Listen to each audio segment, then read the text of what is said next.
Hello students, good evening.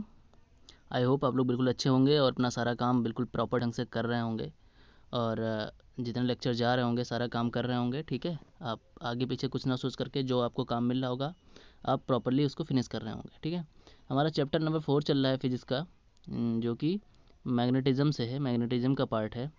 तो कल हम लोगों ने काफ़ी कुछ पढ़ लिया था, जिसमें हम लोगों ने बायो-सेवर्ट लॉ और जो है बायो-सेवर्ट के कुछ एप्लीकेशन थे और जो है उसके अलावा स्टार्टिंग का कुछ पार्ट पढ़ा था।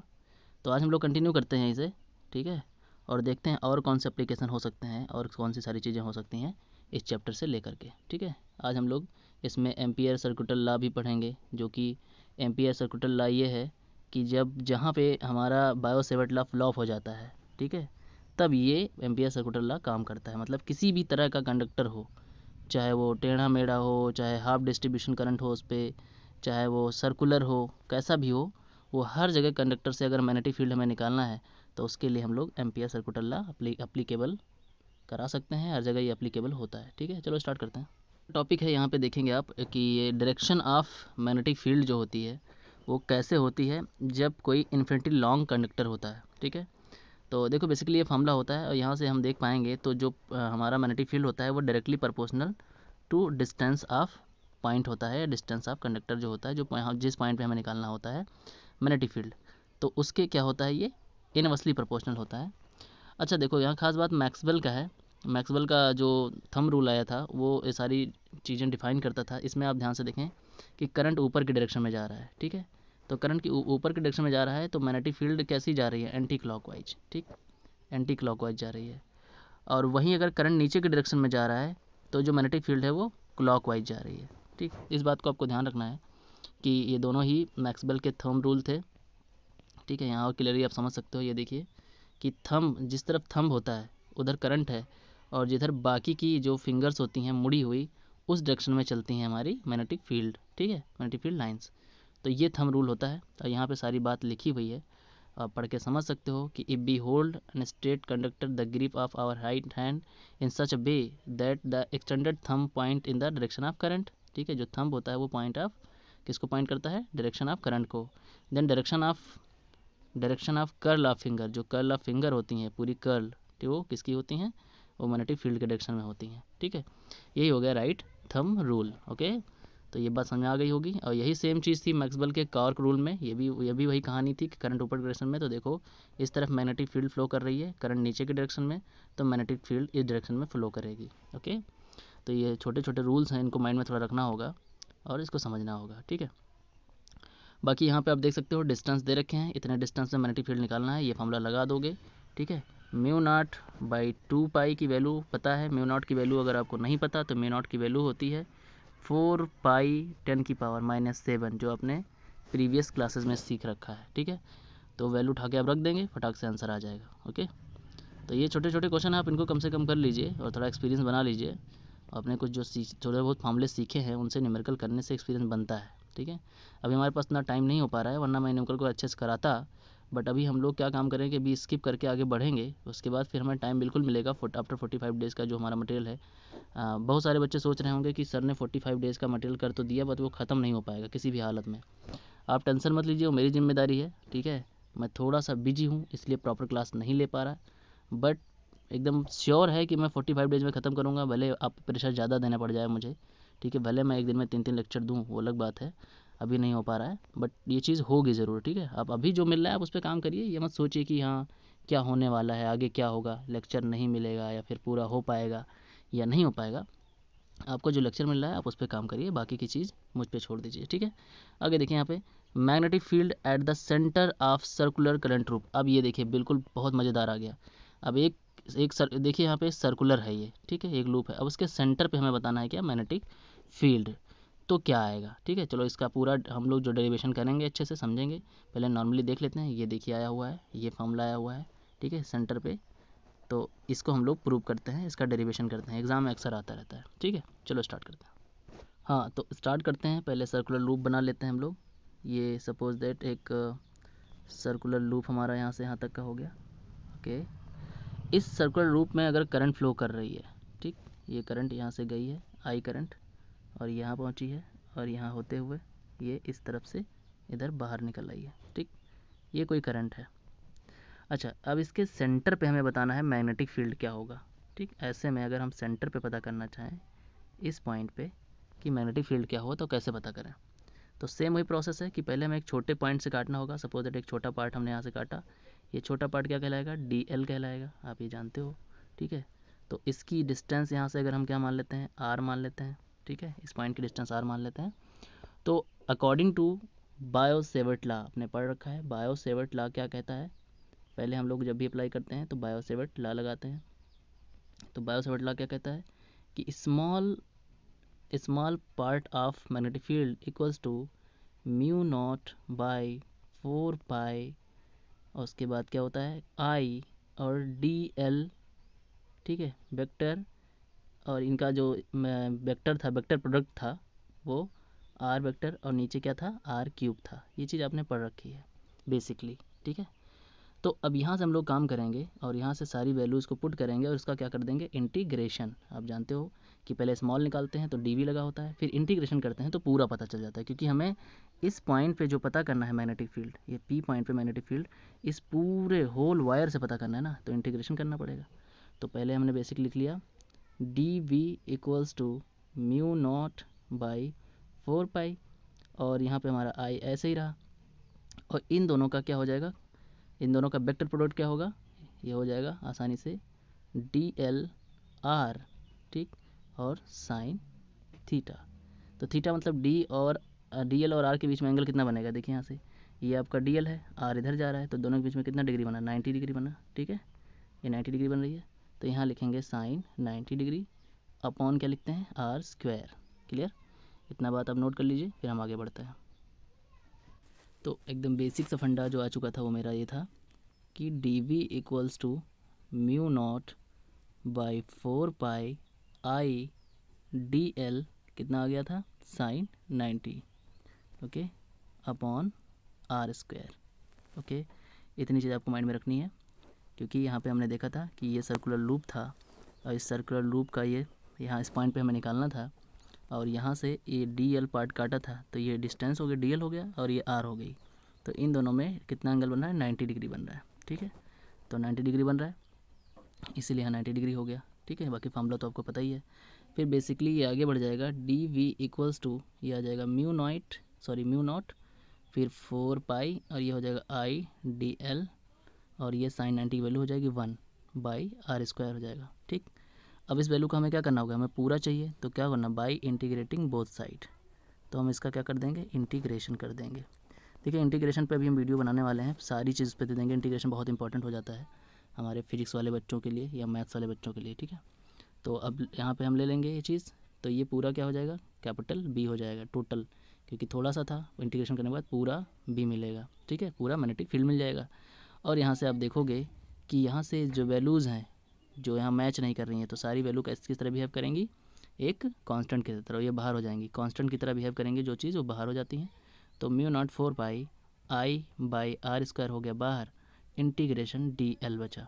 डी एल मतलब कि जो यहाँ पे सिंपली इतना सा पार्ट हमने काटा था, तो ये डी एल था, ठीक है।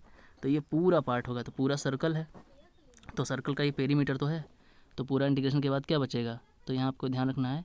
तो ये जो यहाँ पे इसका इंटीग्रेशन आएगा वो आएगा 2 पाई आर। आपको पता ही है कि सर्कल का पेरीमीटर यही होता है, ठीक है। यहाँ तक आप नोट कर लीजिए। आगे बढ़ेंगे तो आगे आपका ये मटेरियल आ जाएगा, capital B equals to mu naught by 4 pi I by R square into 2 pi R, okay. ये उसका इंटीग्रेशन आ चुका है, ठीक है।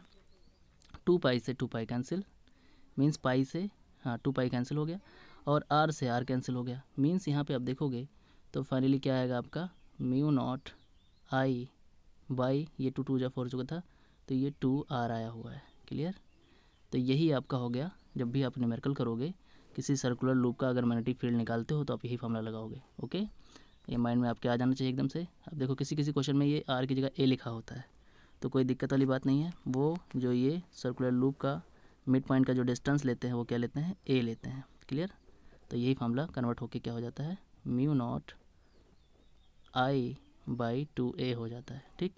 तो कोई डाउट वाली बात नहीं है। तो अब जब भी न्यूमेरिकल लगाते हैं इसको थोड़ा मैं बता दूं आपको, तो कैपिटल बी यानी मैग्नेटिक फील्ड जो आपका आता है म्यू नॉट बाई 2a और आई जो आता है, तो इसमें अब करंट तो आप फिक्स जानते ही हैं, इसी की सर्कुलर लूप में जो करंट मूव कर रहा होगा, ठीक है, जो इसमें ट्रेवल कर रहा होगा वो वाला करंट यहाँ आई की जगह पे पुट करोगे, ठीक है। और जो आपका ए होगा वो उस पॉइंट की डिस्टेंस होगी, ये डिस्टेंस होगी, ठीक है। और म्यू नॉट की जो वैल्यू होती है वो क्या होती है, आप जानते हो 4π10⁻⁻7 होती है, ठीक है। ये सारी वैल्यूज उठा के रखोगे आपको मैग्नेटिक फील्ड आसानी से मिल जाएगा। तो सर्कुलर लूप के लिए ये फार्मूला है और ये तरीका है न्यूमेरिकल करने का, ठीक। तो यहाँ पे आप देख रहे हो कि ये फार्मूला आपका प्रूव हो चुका है, ठीक है।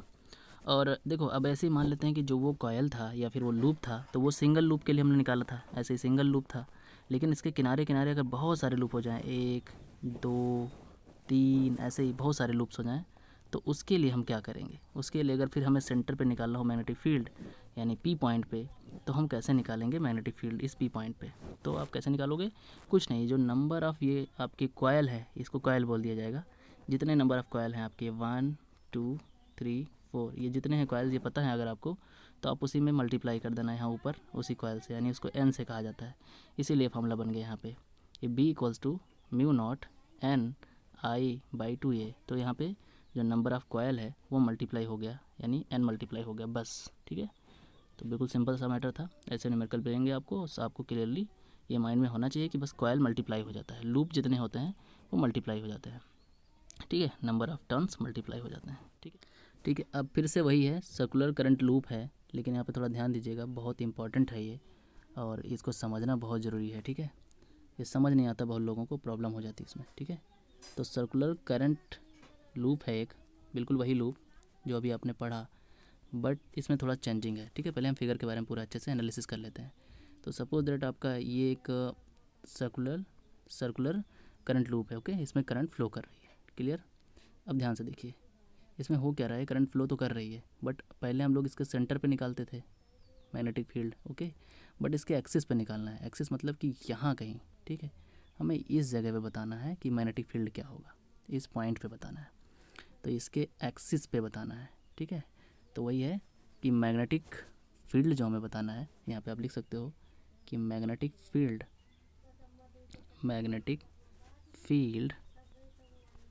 एट द एक्सिस, ठीक, एक्सिस पे हमें पता करना है, at the axis of circular current loop. तो ये करंट लूप है, तो ये देखिए यहाँ पे हमें इस पॉइंट पे बताना है, तो इस फिगर को समझना होगा कि ये कैसे पता चलेगा। तो देखो ये जो वायर है, ये जो हमारा लूप है, इस लूप में करंट फ्लो कर ही रही है, तो इसके हर एक पॉइंट से इस पर मैग्नेटिक फील्ड फैली होगी, है कि नहीं। तो क्या होगा कि हमें टोटल निकालने के लिए पहले हमें एक छोटा सा पार्ट काटना पड़ेगा, कोई छोटा सा पार्ट काट करके पहले निकालेंगे, जो हम बायो सेवर्टला लगाएंगे, उसके बाद फिर उसका क्या करेंगे, इंटीग्रेशन, तो पहले छोटे से पार्ट डीएल से निकालेंगे, ठीक है। तो यहाँ पूरी बात समझना होगा कि फिगर में हो क्या रहा है। तो देखो सबसे पहली चीज़, इसके मैग्नेटिक फील्ड इस पॉइंट पे आ रही होगी, तो इधर भी मैग्नेटिक फील्ड होगी, ठीक है, इधर भी मैग्नेटिक फील्ड फैली होगी, इधर भी मैग्नेटिक फील्ड फैली होगी, ऐसे ही हर एक डायरेक्शन में मैग्नेटिक फील्ड आई होगी इस लूप से, क्लियर है बात। यहाँ से इस हर एक जगह से आया होगा करंट, हर जगह से फैला होगा, हर जगह से इसी डायरेक्शन में जा करके टूवर्ड्स दिस डायरेक्शन क्या होगा, मैग्नेटिक फील्ड फैला होगा। बट हमें टोटल निकालने के लिए क्या करना पड़ेगा, और प्रोसेस करने होंगे। तो मैं फिगर पूरी तरह आपको क्लियरली समझा दे रहा हूँ आगे कि और क्या हो सकता है। तो देखो पहले आप सर्कुलर लूप बना लें, ठीक है, ये रहा आपका सर्कुलर लूप, ठीक है, और ये रहा आपका पॉइंट, क्लियर। अब इसमें आपकी करंट फ्लो कर रही है, ठीक, ये करंट आपकी फ्लो करते हुए जा रही है। अब देखिए आगे का प्रोसेस क्या हो सकता है, यहाँ एक पॉइंट है, ठीक, अगर यहाँ से यहाँ तक का इसका जो रेडियस है इसकी अगर हम ए मान लेते हैं, तो ये भी ए होगा, और यहाँ से इस पॉइंट के डिस्टेंस को क्या मान लिया जाए, चलो आर मान लेते हैं, ठीक है। अब देखिए आगे क्या होगा, तो यहाँ से अगर इसके एक पॉइंट से यहाँ पे अगर देखोगे तो ये पॉइंट और यहाँ से देखने पे ये पॉइंट, तो दोनों बराबर होंगे, तो एक पे एक 5 बन रहा होगा, तो इस वाले पे भी 5 बन रहा होगा, ठीक है। अब देखो तो यहाँ से जो मैग्नेटिक फील्ड जा रही होगी, तो डायरेक्टली मैग्नेटिक फील्ड, एक तो मैग्नेटिक फील्ड इस तरफ फैली होगी, एक मैग्नेटिक फील्ड इस डायरेक्शन में फैली होगी, ठीक है, ये मैग्नेटिक फील्ड होगी, ये मैग्नेटिक फील्ड वेक्टर होगा, मैग्नेटिक फील्ड वेक्टर इधर भी फैला होगा। तो देखो यहाँ पे होता क्या फिजिक्स में, जो इस तरह जा रहे हैं एंगल बनाते हुए इस एक्सिस के साथ, तो उनका हमें करना होता है क्या, रिजोल्यूशन। तो जब रिजोल्यूशन करोगे, अगर ये आप देखोगे, अगर ये आपका फाई है, ठीक, तो इस डायरेक्शन में क्या होगा, जिसके साथ एंगल लगा होता है उसके साथ कॉस ठीक है, नहीं तो साइन। तो ये वाला जो हो जाएगा वो हो जाएगा बी साइन फाई, ठीक, रेजोल्यूशन करने के बाद। और इस डायरेक्शन में क्या हो जाएगा, B cos phi. Clear. Similarly इधर भी वही होगा, इस तरफ भी वही सेम चीज़ होगा। अगर ये फाई है तो ये होगा क्या, बी साइन फाई, क्योंकि ये एंगल से नहीं अटैच है। और जो एंगल से अटैच है इस तरफ वाला, उधर उधर फिर से एक और आएगा, B sine phi, sorry cos phi. ठीक है, तो ये बात समझ में आई। रिजोल्यूशन हुआ है, रिजोल्यूशन को आप समझें ज़रा सा। इसको अगर समझ ना आया हो तो मैं अलग से फिर से आपको क्लियर कर दे रहा हूँ साइड में, कि रिजोल्यूशन ऐसा होता है कुछ, कि सपोज दैट आपका यहाँ पे कोई एक एंगल है, ठीक है, और ये एंगल किसी एक्सिस के साथ कोई एंगल बना रहा है, थीटा बना रहा है सपोज दैट, ठीक, ये मान लेते हैं बी है। तो इसका रिजोल्यूशन करोगे तो जिसके साथ एंगल बन रहा है, ये इधर एंगल बन रहा है, ठीक है, इसके दो एक्सिस होंगे, एक इधर वाली होगी एक्स, एक इधर वाली होगी वाई। तो जिधर एंगल बन रहा है, ठीक है, थीटा इस तरफ बन रहा है, तो इधर वाला ये वाला पार्ट होगा कॉस के टर्म में, ठीक है, बी कॉस थीटा, और उधर वाला होगा बी साइन थीटा। ठीक है, सिमिलरली अगर यही चीज़, ये एंगल जो नीचे एंगल बन रहा था, ये वाला एंगल यहाँ ना बन करके अगर ये ऊपर बनता तो ये ऊपर वाला कॉस हो जाता और इधर वाला साइन हो जाता। ठीक है, यही होता है रिजोल्यूशन। तो बात समझ में आ गई। आप फिगर को पहले अच्छे से समझ लें, डिटेक्ट कर लें, फिर हम लोग आगे बढ़ेंगे। ठीक है, तो मैं जो डिस्कस कर रहा था, यहाँ पे आप देखेंगे कि ये सर्कुलर लूप आपके पास है। ठीक है, इस सर्कुलर लूप में करंट फ्लो कर रही है और यहाँ पे इस पॉइंट पे हमें निकालना है मैग्नेटिक फील्ड। तो यहाँ आप देखोगे कि ये गया है स्मॉल डी बी, यानी कि स्मॉल आपका मैग्नेटिक फील्ड, वही स्मॉल मैग्नेटिक फील्ड इस तरफ गया है। इसका रिजोल्यूशन क्या गया है, यहाँ पे एंगल देखेंगे आप, फाई लिया गया है। तो इसके साथ जो जुड़ा हुआ है वो कॉस आया हुआ है, डी कॉस फाई। देखिए यहाँ इधर भी एंगल है तो इधर भी डी कॉस फाई आया हुआ है। उसके अपोजिट इस, ये दोनों ही कॉमन है, यानी कि उस वाले में भी कॉमन था और इधर भी कॉमन है। तो यहाँ देखिए एक डी बी साइन फाई आया है और एक दूसरा भी डी बी साइन फाई आया है, मतलब एक इस तरफ वाला है, एक उस तरफ वाला आया है। तो यही है रिजोल्यूशन। ठीक है, तो इसको आप समझिए, एक एक समझेंगे तो ज़्यादा क्लियर रहेगा। ठीक है, ये देखेंगे आप, इसके साथ एंगल है, मिस एंगल है, तो एंगल के साथ ये वाली क्या देगी, कॉस देगी। ठीक है, और डी भी गई है, बीच में जो लाइन गई है उसी को लेते हैं, तो डी भी ले लिया गया और कॉस फाई ले लिया गया। कॉस क्यों लिया गया, क्योंकि ये एंगल के साथ जुड़ा हुआ है, और दूसरा वाला नहीं जुड़ा है तो वो डी बी साइन फाई हो गया। ठीक है, ऐसे दूसरा केस देखेंगे, यहाँ से देखिए ये एंगल जुड़ा हुआ है तो ये वाला कॉस देगा, इससे जुड़ा हुआ है, तो ये हो गया डी बी कॉस फाई। और दूसरा वाला कहाँ गया, दूसरा वाला इस डायरेक्शन में फिर से है, तो दूसरा वाला फिर से डी बी साइन फाई हुआ। ठीक है, दोनों डी बी साइन फाई हुए। तो रिजोल्यूशन समझना पहले इंपॉर्टेंट था। ठीक है, बाकी अपने आप क्लियर हो जाएगा। तो ये सारी बात तब होती है जब कोई सर्कुलर कॉयल हो या सर्कुलर करंट लूप हो जिसके एक्सिस पे, ठीक है, उसके एक्सिस पे अगर हमें निकालना हो मैग्नेटिक फील्ड तो। ठीक है, तो पूरी बात समझ में आ गई होगी, आई होप। आगे बढ़ते हैं।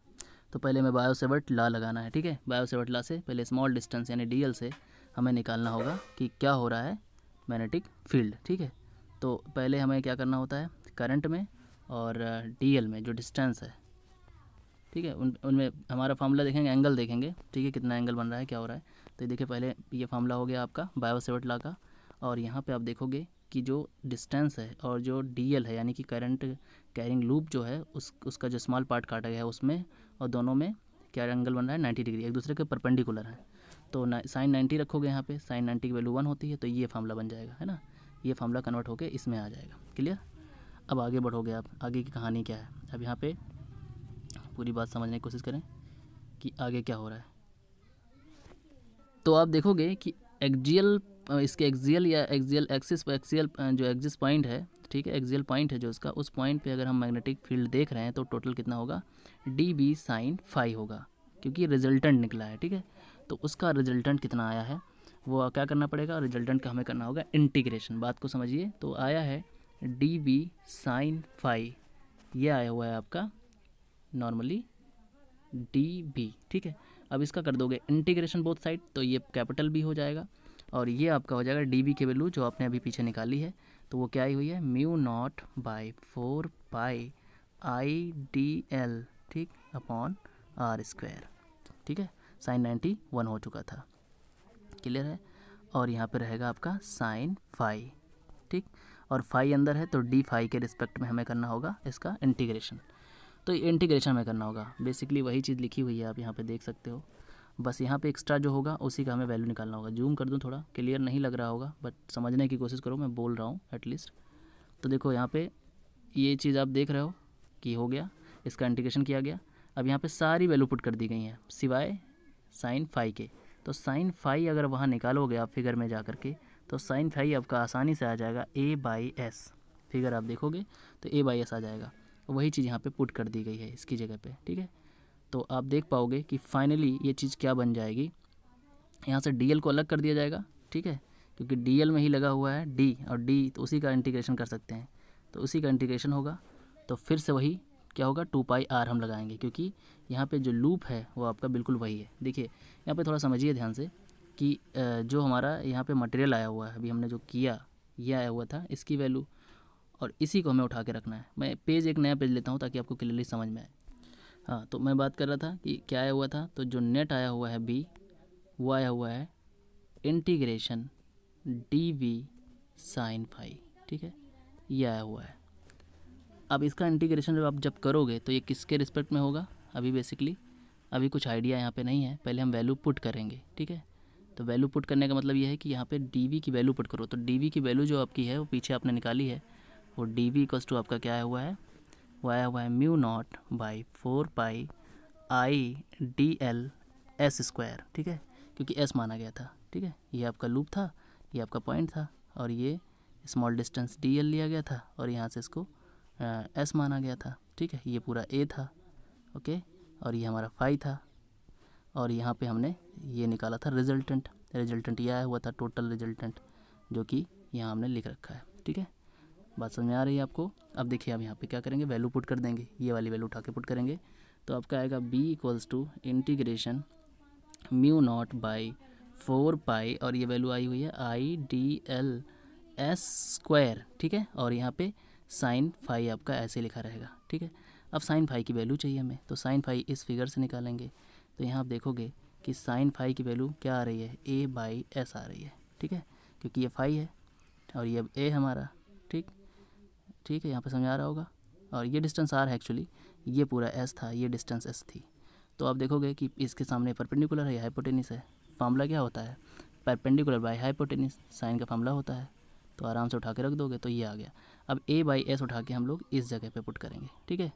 तो ये आपका आ जाएगा v इक्वल्स टू इंटीग्रेशन μ0/4π आया IDL आया s², और ये आ गया A/S, क्लियर। तो अब यहाँ तक आप नोट कर लीजिए, मैं अगला पेज लेता हूँ, ठीक। तो अगला पेज आपका आ गया ये capital V equals to integration μ0/4π, ये आ गया IDL, और ये आ गया यहाँ पे A, और यहाँ आ गया S³, ठीक, इतना आ गया। अब यहाँ पे देखिए DL, जहाँ DL लगा हुआ है उसी का इंटीग्रेशन होगा, और DL मतलब कि जो ये हमारा सर्कुलर था लूप, ठीक है, इसका छोटा सा पार्ट एक काटा गया था, और इसका इंटीग्रेशन करोगे तो ये क्या आएगा, 2πr, यानी ये सर्कुलर लूप है तो इसका पेरीमीटर होगा, ओके। ये बात तो आपको समझ में आ गई होगी। इतना सा पार्ट अगर DL है और इंटीग्रेशन पूरे का करोगे तो ये पूरा 2πr होगा, ठीक। अब यहाँ देखेंगे आप कि v इक्वल्स टू आ जाएगा, यहाँ से इतनी वैल्यू μ0/s, ये इतना वैल्यू जो है DL को छोड़ के सब क्या बन जाएंगे, कांस्टेंट, वो हो जाएंगे बाहर, ठीक। तो μ0/4π, और आ गया आपका IA/s³, और अंदर बच गया आपका इंटीग्रेशन DL, और जो इसकी वैल्यू यहाँ पे हमने निकाल दी है, ठीक। तो आ जाएगा b इक्वल्स टू आ जाएगा μ0/4π, और ये आ गया I/s³, और यहाँ पे आ गया 2πr, ठीक। या फिर जो यहाँ पे डिस्टेंस रही होगी, अगर ये a है तो आप इसको a लें, एक्चुअली a ही है तो ये a होगा, क्लियर। यहाँ तक का आप नोट कर लीजिए और फिर हम आगे बढ़ते हैं, ठीक है। हाँ, तो आपका जो फाइनल ये आ चुका है वैल्यू, वो आ गया है कैपिटल B इक्वल्स टू μ0/4π, आ गया है I/s² into A/s into 2πa, इतनी वैल्यू आ चुकी है। अब देखेंगे कि 2π से ये कट गया, यहाँ केवल 2 बचा, और बाकी की वैल्यू क्या हो जाएगी फाइनली, आपका ये आ गया b इक्वल्स टू μ0/2s³ हो गया आपका, एक s² यहाँ से, एक s से, और ये हो गया IA², ठीक है, इतनी वैल्यू हो गई। अब हमें s की वैल्यू चाहिए, तो देखिए फिगर में एक बार प्रैक्टिस फोकस करते हैं। फिगर आप यहाँ देखोगे, और ये रहा आपका पॉइंट, ठीक है, ये आपकी डिस्टेंस थी r, ये आपका था a, और ये आपका था s। तो यहाँ बन गया, पाइथागोरस थ्योरम लगा देंगे तो क्या आएगा, s² इक्वल्स टू क्या आएगा, a² + r², क्लियर। कोई डाउट नहीं, डाउट है तो s हमारा यहाँ से क्या आ जाएगा, एस हमारा अगर स्क्वायर हटाओगे तो उस पर रूट आ जाएगा, ठीक। तो अब यहाँ ध्यान से देखें आगे क्या हो सकता है, आगे नोट करते हैं, बिल्कुल ध्यान से समझिए। v इक्वल्स टू यहाँ से आ गया म्यू नॉट बाई 2 और ये आ गया आपका आई ए स्क्वायर और यहाँ पे s की जगह पे आपका देखिए यहाँ से ये वैल्यू क्या आ जाएगी, ध्यान से, तो ये वैल्यू आ जाएगी ए स्क्वायर प्लस आर स्क्वायर, इस पे आ जाएगी रूट और उसके पूरे पे आ जाएगी क्यूब, ठीक है। क्योंकि यहाँ से हम केवल s चाहते हैं, एस स्क्वायर है तो स्क्वायर हटा दोगे तो इस पर रूट आएगी, ठीक है। वही वैल्यू मैंने लिखी है। आगे मैं साफ साफ लिख लेता हूँ। तो आपका जो कैपिटल V आया वो फाइनली आया म्यू नॉट बाई 4 पाई और आया ए स्क्वायर बाई यहाँ से आ गया क्या, आपका आ गया था ए स्क्वायर प्लस आर स्क्वायर और ये रूट जो था, रूट को हम क्या लिखते हैं 1/2 और उसके बाहर हमारी क्या है ऑलरेडी 3 है। तो जो आपका फाइनल एक्सप्रेशन आएगा वो बिल्कुल यही आएगा म्यू नॉट बाई 4 पाई और आएगा I a square by a square plus r square upon इसके ऊपर आएगा 3/2, ठीक है। तो ये जो आपका एक्सप्रेशन आया हुआ है यही एक्सप्रेशन आपका है due to circular current loop, जो हमारा एक्सियल पोजीशन पे जो निकलता है मैग्नेटिक फील्ड वो यही निकलता है, ठीक है। तो ये बहुत इंपॉर्टेंट है, स्टार लगा लो, इसकी प्रूविंग अक्सर आती रहती है और आप 1-2 बार प्रैक्टिस कर लें ताकि आपका अच्छा एक्सपीरियंस हो जाए और आसानी से एग्ज़ाम में अगर आए तो आप कर सकें, ठीक है। स्टार लगाने का तो मतलब तो आप लोग समझ ही रहे होंगे, मैंने पहले ही बता रखा है कि स्टार का मतलब है कि ज़्यादातर चांसेस 100% समझ लो कि हो सकता है एग्ज़ाम में आ जाए, ठीक है। तो फाइनली हम लोगों ने ये जो है सामने देख रहे हैं आप लोग, ये प्रूव कर लिया है, ठीक है। और अगर उसमें कई कॉयल हों तो हम क्या करते हैं n नंबर ऑफ टर्न से मल्टीप्लाई कर देते हैं। यहाँ पे आप देख सकते हैं n आके ऊपर मल्टीप्लाई हो गया है, बस और कुछ नहीं, ठीक है। तो बाकी स्पेशल केसेस अगर बनेंगे तो आप देख सकते हैं, अगर एट द सेंटर अगर पता करेंगे तो फिर से वही फार्मूला बन गया जो आपने देखा था पीछे, ठीक है। और एट द एक्सियल पॉइंट पता करेंगे तो ये बन जाएगा, ठीक है। तो ये सारे पॉइंट्स आप नोट कर लें। At the axial point distance equal to the radius, अगर रेडियस के इक्वल हो तो आर इक्वल कर देना ए के, तो कुछ ऐसा बन जाएगा। तीनों केस आप अराइज कर लें, तीनों केस समझ लें, तीनों केस पॉसिबल हैं, कहीं से भी क्वेश्चन बन सकते हैं। तो एक इंपॉर्टेंट टॉपिक था, इसको समझना बहुत ज़रूरी था, ओके। अब अगला टॉपिक हमारा आ गया एम्पियर सर्कुलर लॉ, ठीक है। जब बायो सेवर्ट लॉ आपका फेल हो जाए, फ्लॉप हो जाए, उससे अगर आप निकाल ना सकें किसी भी कंडक्टर से मैग्नेटिक फील्ड किसी भी जगह पे, तो आप क्या यूज़ करते हैं एम्पियर सर्कुलर लॉ। बहुत इंपॉर्टेंट है, एम्पियर सर्कुलर लॉ अक्सर एग्जाम में आता रहता है, ठीक है। कंपटीशन के पॉइंट ऑफ व्यू से और बोर्ड के पॉइंट ऑफ व्यू से तो बहुत ही ज़्यादा इंपॉर्टेंट है। तो वही देखेंगे आप कि its application infinity long straight wire पे। तो देखो यहाँ पे कुछ कहानी लिखी है, बहुत इंपॉर्टेंट कहानी है, just Gauss law in alternative of Coulomb's law. जैसे कूलम्स लॉ पढ़ते थे तो कूलम्स लॉ में जब कूलम्स लॉ फेल होता था, गॉस लॉ का यूज़ करके हम लोग किसी तरह से इलेक्ट्रिक फील्ड निकालते थे, ठीक है, या फोर्स निकालते थे। सिमिलरली यहाँ पे हम लोग जब बायो सेवर्ट लॉ आपका फेल होता है तो आप क्या यूज़ करते हैं एम्पियर सर्कुलर लॉ, ठीक है। होता क्या है, सिंपल सी डिफिनीशन है, आप देख सकते हो कि एम्पियर सर्कुलर लॉ क्या होता है, the line of integral of magnetic field, ठीक है, magnetic field B around any close circuit is equal to mu naught times total current, mu naught times of total current, ठीक है। मतलब कि किसी भी कोई लूप है, कोई क्लोज सर्किट है, कोई क्लोज सर्किट है, फॉर एग्जांपल कोई क्लोज सर्किट है और इसमें जो है इसमें करंट आई फ्लो कर रहा हो, ठीक। तो जो इसमें मैग्नेटिक फील्ड होगी, ठीक है, तो वो मैग्नेटिक फील्ड जो होगी उसका इंटीग्रल, ठीक है, क्लोज इंटीग्रल BDL, वो म्यू नॉट करंट का म्यू नॉट टाइम्स होगा, ठीक है। ये सीधा फार्मूला लिखा है, इसी की डिफिनीशन लिखी हुई है। ये डिफिनीशन आप अच्छे से पढ़ लीजिए और हम लोग इसको प्रूव भी करेंगे कि ये फार्मूला आया कैसे बेसिकली, ठीक है। तो यहाँ आप समझ पाए। उसके बाद में अगर इसका इंटीग्रेशन करते हैं तो वही चीज़ ये बन जाएगी, हमारे V कैपिटल भी बन जाएगी और L हमारा जो स्मॉल DL जो था छोटा सा, ठीक है, वो कैपिटल हो जाएगा, मतलब कि पूरा टोटल लेंथ हो जाएगी उसकी। क्लियर है ये बात। तो यहाँ पे आप देखोगे ये सब चीज़ें आप सीख चुके हो, ठीक है, और इसमें कोई डाउट नहीं रहा है। अब मेन चीज़ है कि ये जो चीज़ आई है एम्पियर सर्कुलर लॉ, ये कैसे आई हुई है, इसको हम कैसे प्रूव कर सकते हैं। तो बेसिकली आप सिंपल से यहाँ देख सकते हो कि BDL जो होता है, BDL इसका इंटीग्रेशन कर दोगे अगर, तो आप यहाँ पे देखो V को आपको पता है, V की वैल्यू ये होती है।